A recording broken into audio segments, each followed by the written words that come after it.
Hi everyone, thank you for having me today. So this is a realist synthesis of integrated palliative care and oncology. I'm at Queen's. I've got a couple of my team members here today.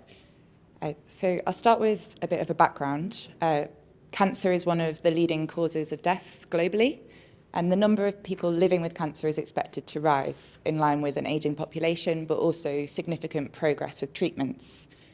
There's existing evidence to show the benefits of palliative care for people with cancer, for quality of life, symptom burden, and also for health service resource use.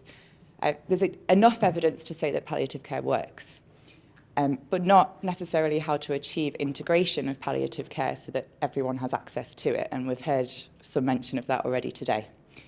So although national strategies and international guidelines promote integrated palliative care that's responsive to patient needs, it's not yet common practice, and it's unclear how to achieve this.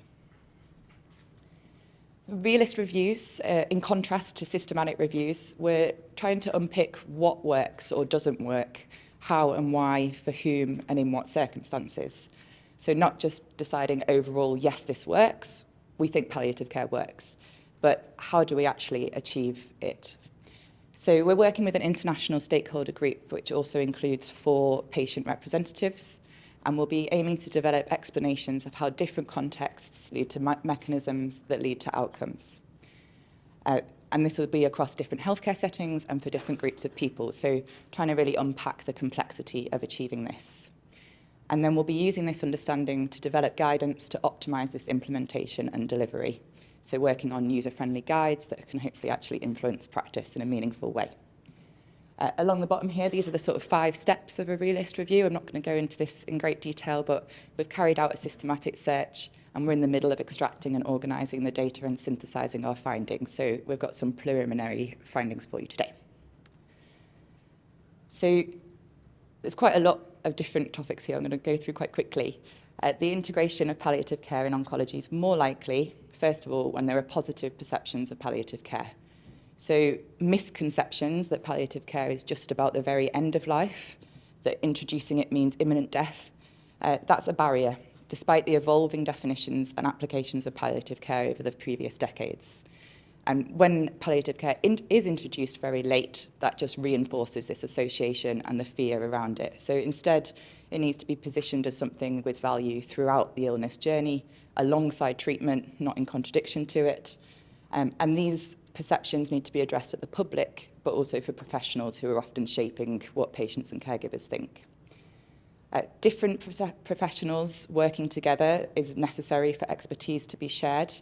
And this includes medics, nurses, allied health professionals, but barriers to them working together might be things like hierarchies of importance, perceived or otherwise, that prevent them from working together. So it's about people being able to understand the value in each other's contribution and having a shared understanding of what we're aiming for.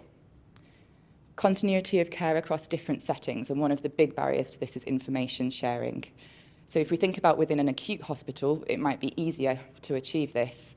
We might have oncology and palliative care in the same building. People might actually know each other. But once we're trying to achieve home-based care, then you've got hospital, you've got general practice, community care, voluntary sector that all need to be working together. So how do we do that?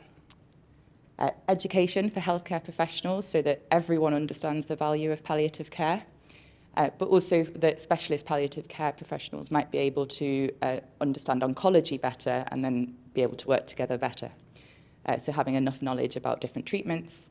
But yeah, coming back to that idea that everyone needs to have a positive perception of palliative care, that needs to be starting in education in undergrads, but also right the way through people's professionals' careers. And then finally, patients and caregivers receiving helpful information. So information about what palliative care is, what it isn't, the information that they need to participate in shared decision-making, to make informed choices about what matters to them, and also about what they can expect from services. So when there's all of these different settings involved and different professionals, it makes it harder to know who to go to ask for help, and that can introduce discontinuity of care. So the next steps for this project, we're going to be continuing to develop these findings and unpick this complexity further. refine the policy implications, work on our dissemination strategy, so peer-reviewed publications, but also policy report and a user-friendly animation that we hope will be shared widely, and we hope that you'll all help us with that. And you can see our website, and we'll have a blog so that you can keep up to date with the progress as we go forward. We also have a countdown on the website. So thank you for listening. Yeah.